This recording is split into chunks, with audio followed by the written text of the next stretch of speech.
Tell us about yourself. Briefly describe your professional interests and experiences. Well, hello, my name is Jesse Brown, and I would first like to say thank you very much for allowing me the opportunity to interview with you, and of course, your consideration in hiring me to be a part of your team. I have always been interested in patient care. From a very young age, I went through the entire program of Boy Scouts, and I was a part of the leadership program of Boy Scouts as the chaplain's aide. When I graduated high school, I decided to go down and learn massage therapy, and I fell in love with this passion.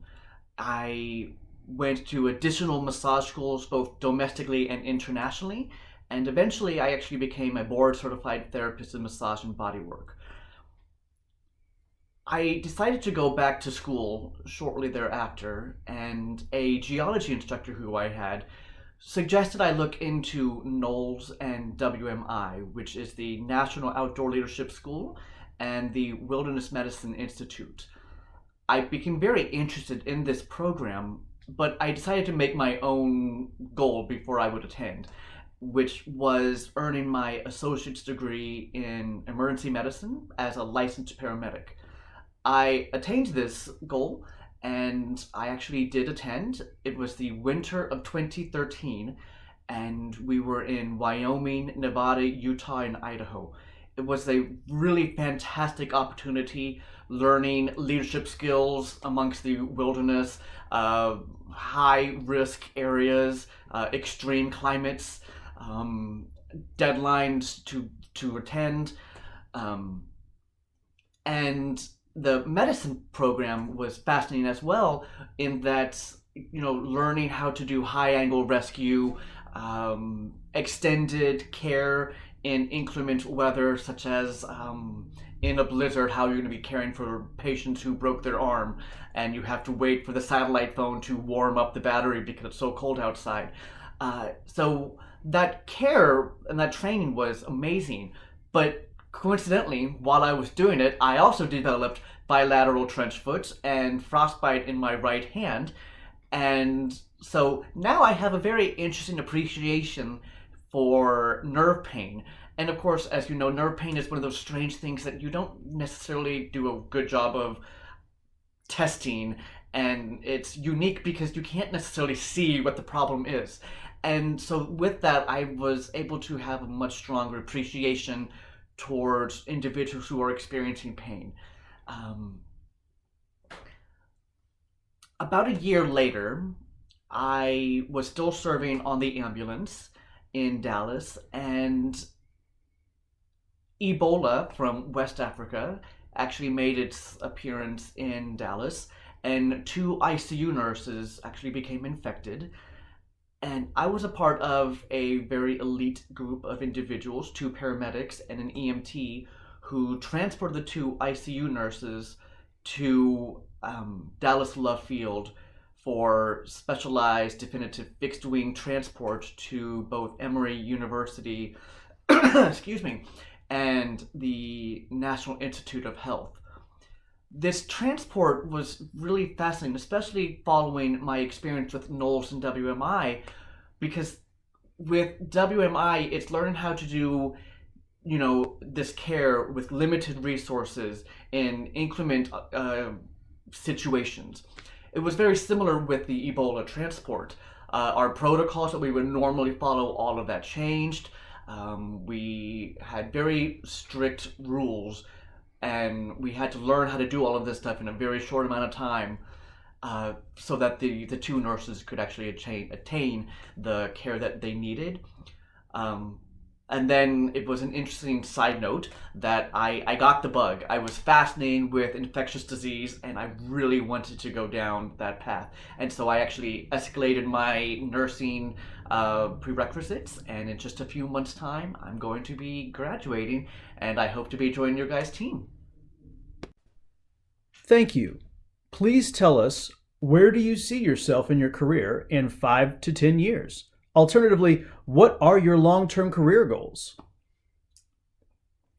So, as I was saying, I got the bug. I became fascinating in caring for infectious disease and serving communities that were otherwise many people were scared to do. When Ebola happened, there were many people across, my ambulance company and the nation who were very apprehensive of offering aid.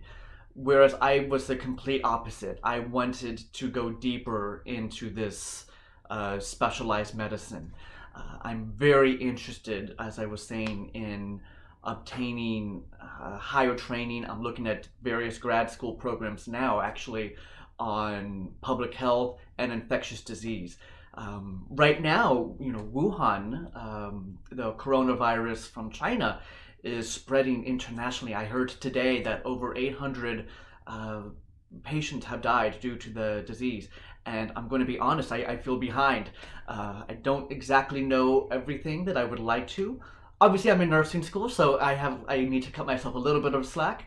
But the that world just excites me. Whether it's serving the patients who are coming under highly infectious disease to this country, or if I have the opportunity to serve internationally in disaster zones, either the unfortunate war in Syria, the Ebola outbreak that's still happening, right now this new disease that's happening and spreading.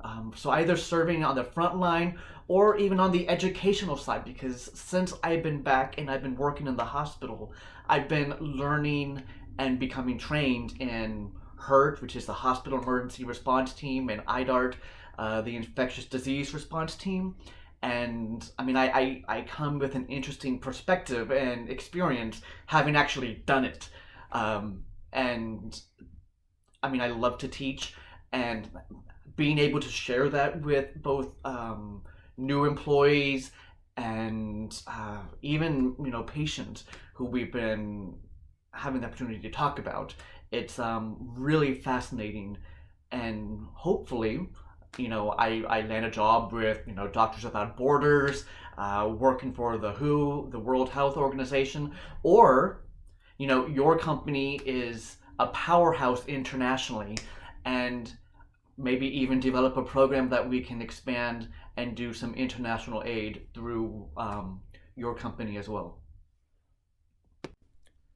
What previous job was the most satisfying and why? So I mentioned earlier about my passion with massage. I've been a therapist for 17 years now, and I absolutely love it. I love how someone who has been in pain reaches out to someone. They've tried doctors, they've tried, chiropractors, they've tried other massage therapists. And, maybe it's the technique that I learned in northern Thailand that was able to manipulate the body in a way that finally gave them relief. But I just love it. I truly love, that my hands, my elbows, my feet are always with me, so I can always be doing something. I mean, I've done massage, bits and pieces to patients, in the hospital or on the ambulance, or of course, stressed coworkers who just need a little bit of love. So massage is fantastic. There was an experience that I remember that, and I guess a little bit of segue with that. I've been I was given an opportunity to partner with a company who does a lot of luxury travel internationally, and I was their massage therapist for quite a few years, and I still am. And on a cruise that I did, this was, I don't even know, maybe 6 years ago, there was a client who waited until the very last day, and he said, I've been having TMJD for years, and my mouth, I get headaches. It's just pain all the time. Do you think you can do anything? I said, yeah, actually I do. I took a course in Dallas, and we had a guest lecturer come in from Atlanta who this was his thing. And I said, I believe I will actually be able to give you some relief. It may not work, but yes, absolutely, let's try. So we did the session, and at the end of the massage, he was just silent, and he actually started to get teary eyed, and he said, I haven't felt relief like this in a very long time. And I actually saw him on another cruise like 2 years later, and he just gave me a hug and he said, I haven't felt like this without pain all the time since your massage. It's really been incredible. And it's things like that, it's those testimonials that just excite me into the next thing. And I know that nursing is, of course, different, but nursing is still that care. It's that individualized attention. It's being able to offer something that a patient hasn't had before. Maybe it's just that gentle touch. Um, yeah, I don't know. I would say massage for sure. Talk to us about the value of teamwork. What did you do in your last job, either internship or school, to contribute toward teamwork in an environment? So when I was attending massage school and paramedicine, I was at that same time I was working with Black IP restaurants to obviously pay for all this training that I was doing. And so I worked for Black IP with progressive employment for 13 years. I was promoted through my time to the assistant catering manager. And with that opportunity, I, organized, I helped plan and execute these large scale caterings for, companies, churches, weddings, and none of that would have been possible without the team of cooks and preps in the back of the house, meaning the rest of the kitchen staff putting everything together, without the team of servers coming together, preparing a lovely spread with decorations that complemented the venue, the bride. Um, and obviously, this whole team coming together, from the very small, 10 people, to the very large where we served like 2,300 people, I think was our largest catering. That type of teamwork would not be able to make a flawless evening without everyone coming together and knowing their piece in the puzzle. And yeah, Black IP really helped prepare me as a leader. As I went on to Knowles, it helped me prepare me to deal with, difficult patients. Excuse me, difficult clients rather. Because sometimes, people get frustrated in the restaurants, and as a supervisor or as a catering manager, you had to learn how to empathize and listen and take the time to hear what the customer is actually saying so that you can resolve the issue and have someone who leaves happy. So, I would say Black IP and that teamwork, and I'm still friends with many of them. Um, to that was definitely one of the most memorable and helpful environments that I learned teamwork. Tell us about a situation in which you had to speak up or be assertive in order to advocate for a patient or person or idea in order to get an important point across.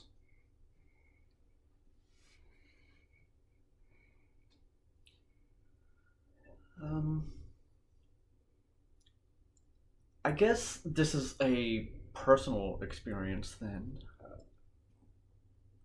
A time that I had to advocate for an idea, which I guess evolved into um, patients in general, is when I was 17, I actually came out as gay.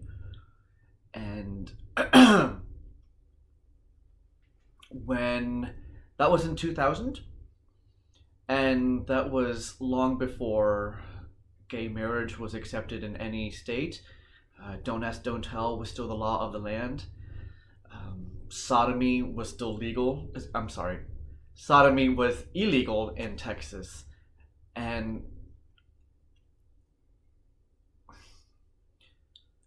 it was a very I mean, there was just a lot of misinformation that was prevalent.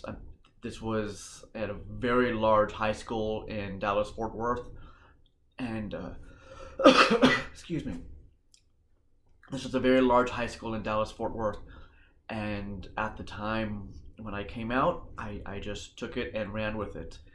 Um, I attended a Texas-wide AIDS bicycle fundraising event with my father, actually. And at the end of that ride, I came out. And I came out to school, and it spread like rapid fire. And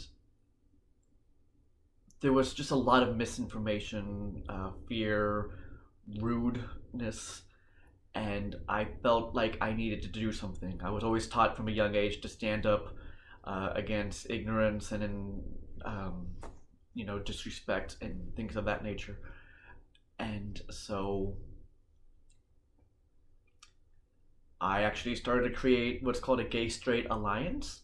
It took 18 months, but at the end, just weeks before I was to graduate, we had about 50 students. And to make that happen, when I was coming out, I was meeting many influential LGBT and I think often ally, um, being the most important, um, adults who have, obviously come before me, who have lived through such a powerful time in our history.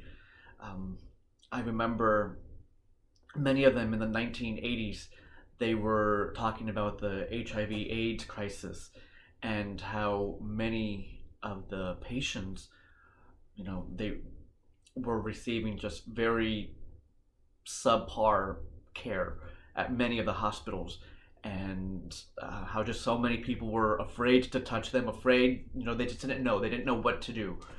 And this fear, this misinformation, um, had to be combated, and so it was many nurses who were the first ones to stand up and hug someone with HIV. Um, and it reminded me of that type of emotion. Just reminded me of the Ebola crisis as well. When I was serving in 2014, many people in my ambulance company also were very hesitant to even talk to me because I cared for some of the Ebola patients. And there was just a massive amount of, just lack of a better word, ignorance. And so much of both HIV and Ebola had to be combated with just knowledge and sharing truths. And that goes, back to, when I came out, the trepidation to uh, engage. I mean, I'm sure I wasn't the only one, but I was the only one who was out in high school. And when in the process of me doing this gay straight alliance, I mean, my mother's house was egged. Her house was paintballed. I was picketed. I was in many newspapers doing interviews, and it was, through that support that I was gaining from, various people, the Human Rights Campaign, which is, the nation's largest equal rights legal organization coming together. Laura Miller, former Dallas mayor, was actually doing a discussion, and I was her first words as mayor. She said, "I'd just like to thank Jesse Brown for the work that he's been doing in Arlington," and that's pretty incredible. Um, but it's that work, it's that drive to treat people with compassion and hearing something that's wrong and trying to rise up and to educate and to share, to tear down those walls. um, I appreciate that sometimes, the LGBT um, community can be very confusing, and many people, either for religious reasons or whatever, may be um, hesitant to understand and to reach out. But I think um, that process of outreach, and sometimes it's just sharing your stories, people don't know, and it's much harder to be disrespectful to someone when you now know someone. And I think um, that same type of outreach, and that same advocacy for your patients, um, as a paramedic, and hopefully soon as a nurse, was really instilled at me because of the work that I did within the gay community 20 years ago. Um, but I definitely think that that's where so much of my drive came from. Thank you very much. Is there anything else that you'd like to share with us? I just really wanted to say thank you very much for the opportunity again. I've heard so much about this ICU, the work that you guys have been doing, and it would really be an honor to start my nursing career and to learn the art of nursing here with the work that's being done at this level 2 trauma center. And the stroke care is really impressive. And I look forward to hearing from you again soon. Thank you very much.